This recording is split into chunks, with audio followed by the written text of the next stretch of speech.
Tere head noortetee vaatajad ja ilusat uut aastat!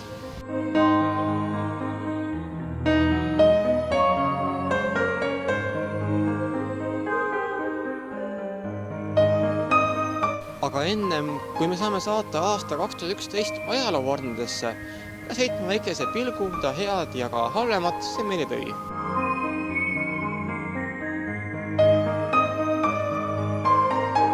Aastat 2011 iseloomustavad kindlasti Tallinna saamine Euroopa kultuuripealinnaks ja suur tantsu- ja laulu üldpidu. Samas aasta 2011 süvenesid kriisid, eriti majanduses, Kreekas, Itaalias, Hispaanias, Portugalis, Iirimaal ja Euroopa ühisraha euro vastu skeptika tõusis.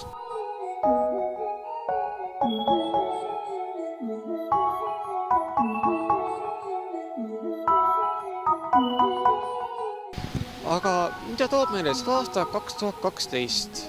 Kõik spordifannid rõõmustavad kindlasti, kuna tulemas on suured Londoni olümpiamängud ja kõiki, mida huvitab poliitika, teevad kindlasti, et nii Venemaal kui ka Ameerikas on tulemas suured presidendivalimised. Lisaks sellele algas nii teadusaasta kui ka filmiaasta, et tähistada Eesti filmi 100. juubelit. Ja nagu me kõik teame, siis aasta lõpus lõpeb maailm.